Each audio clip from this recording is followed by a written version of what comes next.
ज्ञानाञ्जनशलाकया चक्षुरुन्मिलितं येन तस्मै श्रीगुरवे नमः।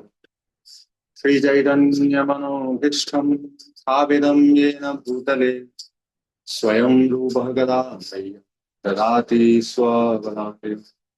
वन्देऽहं श्रीगुरुं श्रीयुतापदकमलं श्रीगुरुं वैष्णवां श्रीरूपं साग्रजातां सहगण रघुनाथान्वितं तं साद्वैतं सावधूतं हरिजनसहितं कृष्णचैतन्यदेव श्रीराधा कृष्णपादां सहगण ललिता श्रीविशाखां।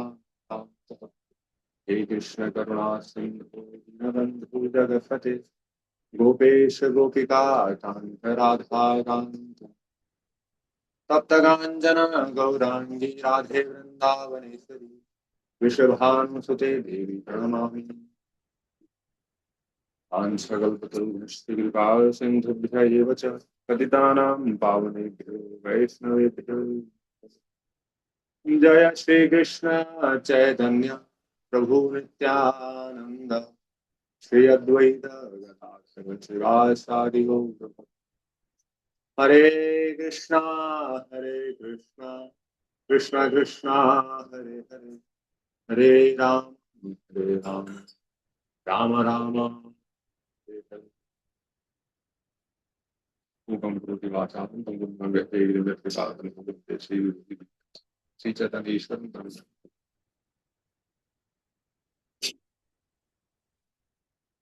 हरे कृष्णा। तो सभी भक्तों का स्वागत है आज के इस प्रातःकालीन छोटा सा कक्षा में। तो जैसे कि हम पिछले कुछ सत्रों से श्रीमती कुंती महारानी की प्रार्थनाओं को देख रहे हैं, तो आज भी उसी के आगे हम देखेंगे। तो श्रीमती कुंती महारानी की जो प्रार्थनाएं हैं वो भागवतम में प्रथम स्कंद के 8वें अध्याय में 18वें श्लोक से शुरू होती है। और हम 4 श्लोक देख चुके हैं इसमें कैसे किस प्रकार जो कुंती महारानी हैं वो भगवान को आदि पुरुष कह के संबोधित करती हैं। और वो बोलते हैं कि आपको हर कोई नहीं देख सकता। क्यों नहीं देख सकता? क्योंकि आप माया जवनी का आचरण हो, आप माया के पर्दे से अपने आप को ढके रहते हैं। और फिर कौन देख सकता है? स्वयं भगवान आते हैं भक्ति योग विधानार्थम तथा परमहंसानाम मुनि नाम होगा। जो मुनि है, परमहंस है, जो अमलात्म नाम है, वो भक्ति योग के माध्यम द्वारा आपको। फिर कुंती महारानी बोलते हैं कि कथम पश्येमि स्त्री, लेकिन मैं तो एक स्त्री हूं, मैं कैसे आपको देख सकती हूँ। फिर इन 3 श्लोकों में भगवान की स्तुति करने के बाद वो 4th and 5th श्लोक में भगवान को नमस्कार करती, प्रणाम करती है। कृष्णाय वासुदेवाय देवकी नंदनाय च नंद गोप कुमाराय गोविंदाय नमः। अलग अलग नामों से संबोधित करती है कि कृष्ण है, वसुदेव के पुत्र हैं, देवकी नंदन है, नंद गोप कुमाराय।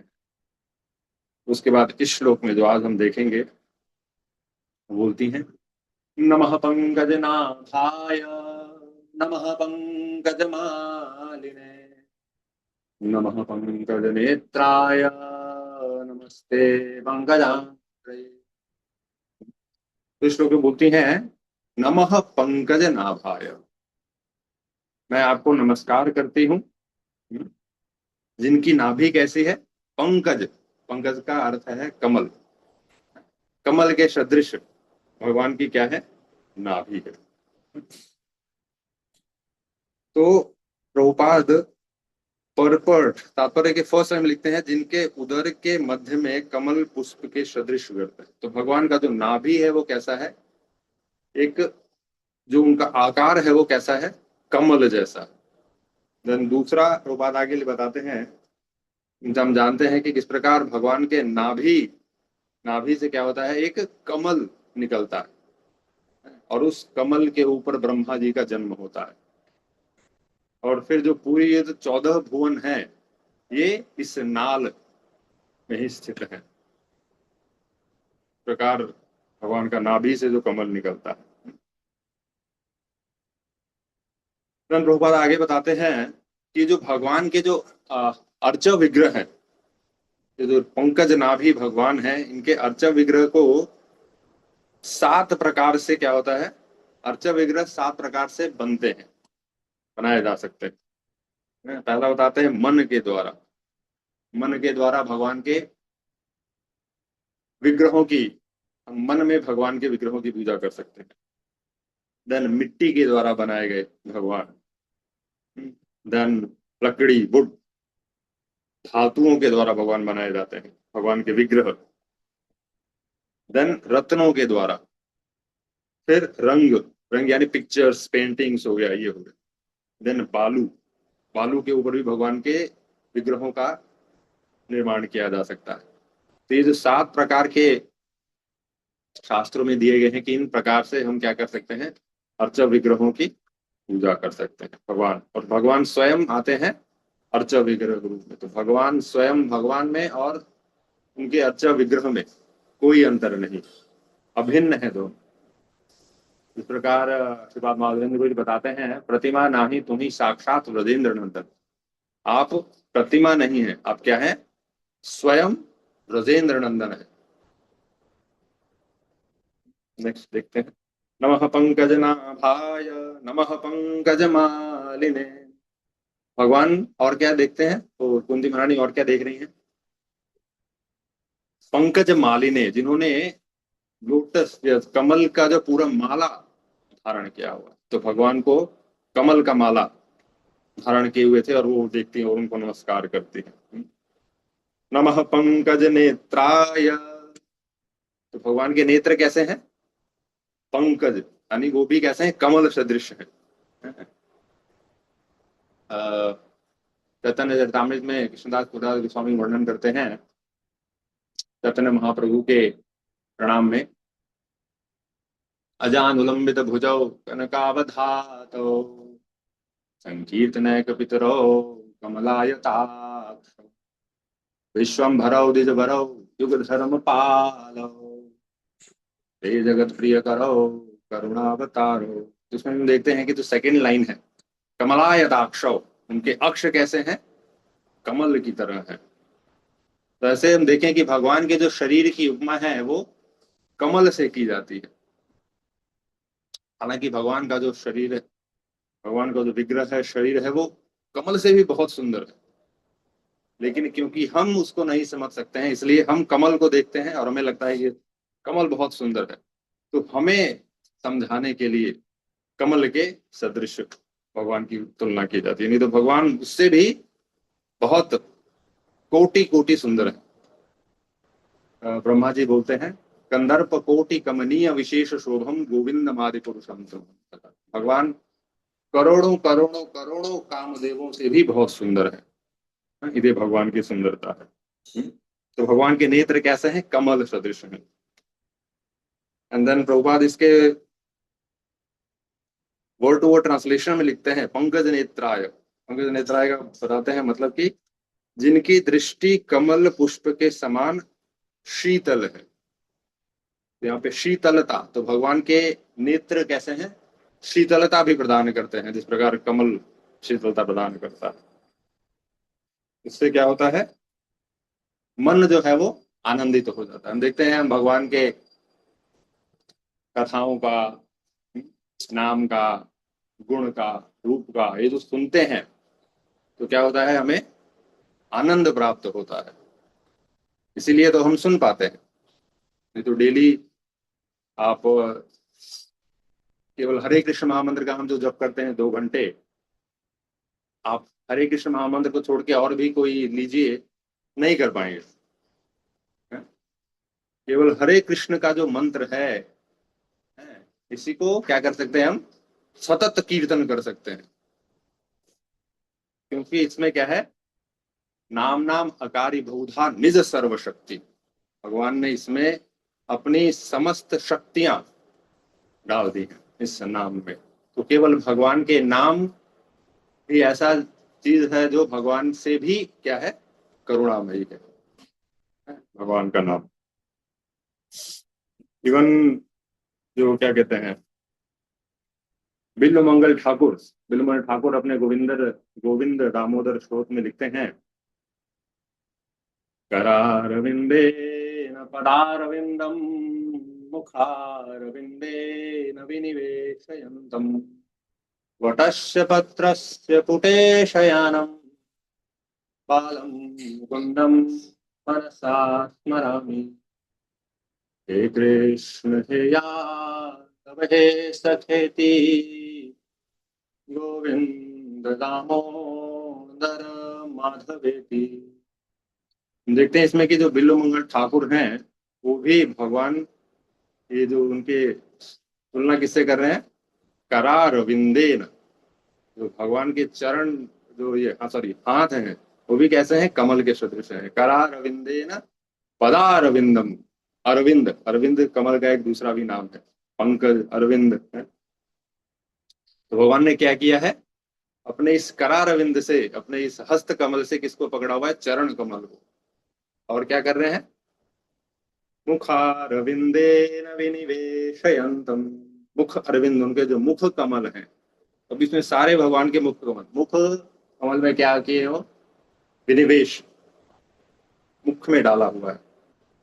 वटस्य पत्रस्य पुटे शयानम, वट पत्र पे, ये किसका वर्णन दे रहे हैं बिल्वमंगल ठाकुर, वट पत्र पे, वट पत्र पे भगवान कृष्ण छोटे बाल गोपाल के रूप में लेटे हुए हैं, और ये दर्शन कर रहे हैं बिल्वमंगल ठाकुर। तो बिल्वमंगल ठाकुर, हालांकि उन्होंने अपने नेत्रों की दृष्टि छीन ली थी और देख नहीं सकते थे वो, लेकिन फिर भी भगवान के इतने सुंदर रूप का वर्णन करते हैं।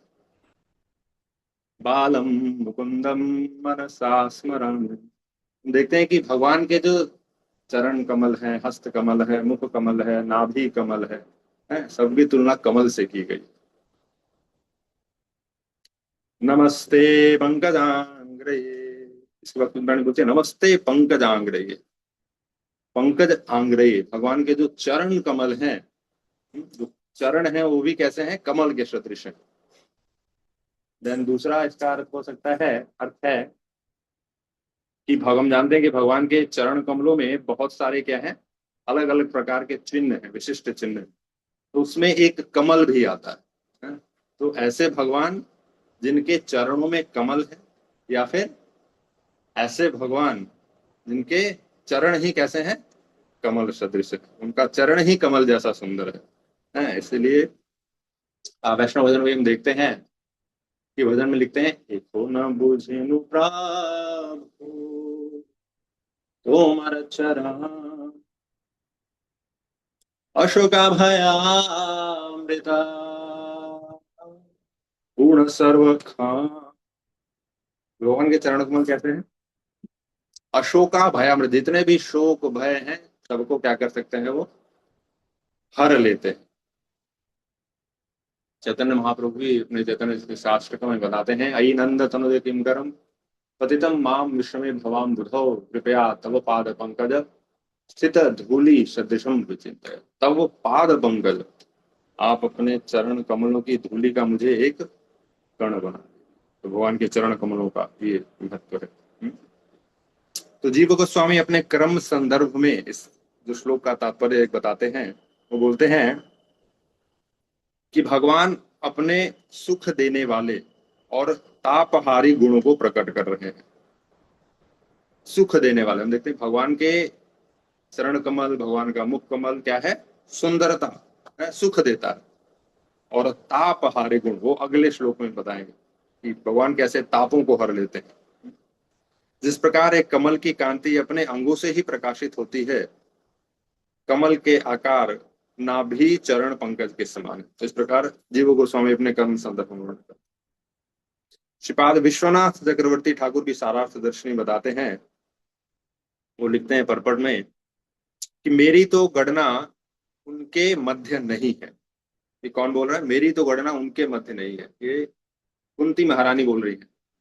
इससे पहले वाले श्लोक में वो बोलती हैं, कृष्णाय वासुदेवाय देवकी नंदनाय च नंद गोप कुमाराय गोविंदाय नमः। तो कृष्ण वासुदेव भगवान वसुदेव के पुत्र हैं, भगवान देवकी नंदन है, भगवान नंद गोप कुमार है।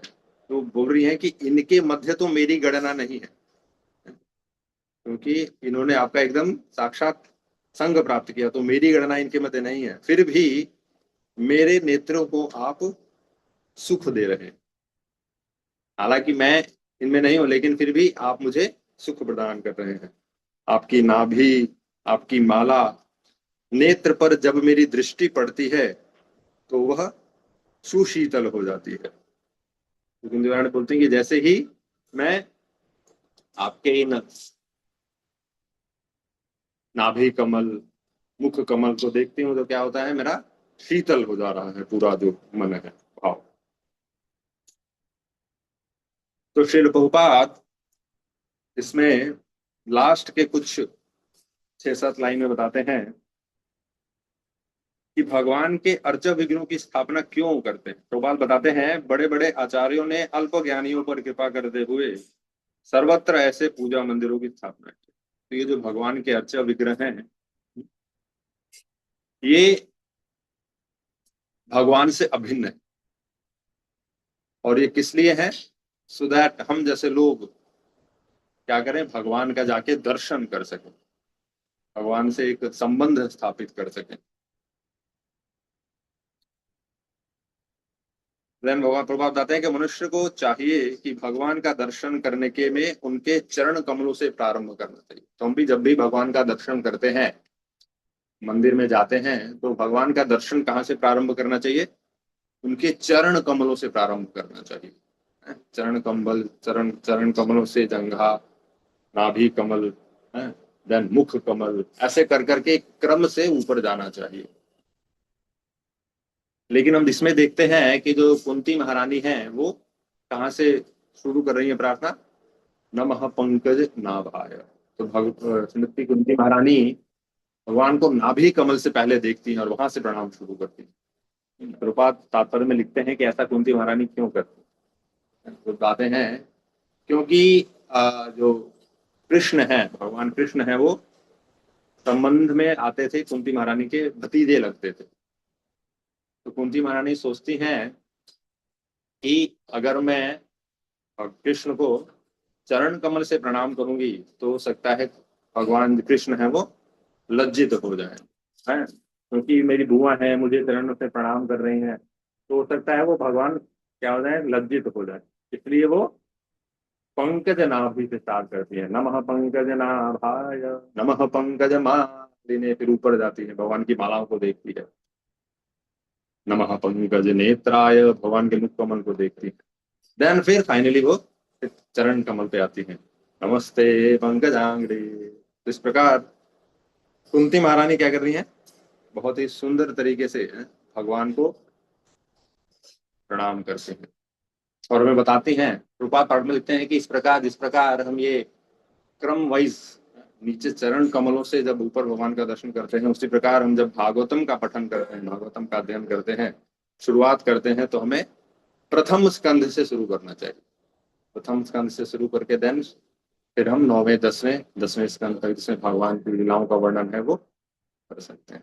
अगर हम डायरेक्ट 10वें स्कंध में जाएंगे तो भगवान की लीलाओं को समझ नहीं पाएंगे, अपराध कर बैठेंगे। तो इसलिए जब स्टार्टिंग से जब हम जाएंगे तो हम समझेंगे कि भगवान कितने महान हैं, और इतने महान भगवान हैं तो ये ऐसी लीलाएं बहुत ही आसानी से कर सकते हैं, उनके लिए कुछ भी क्या है, असंभव नहीं है।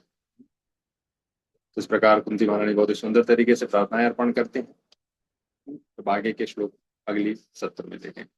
बहुत बहुत धन्यवाद। हरे कृष्ण।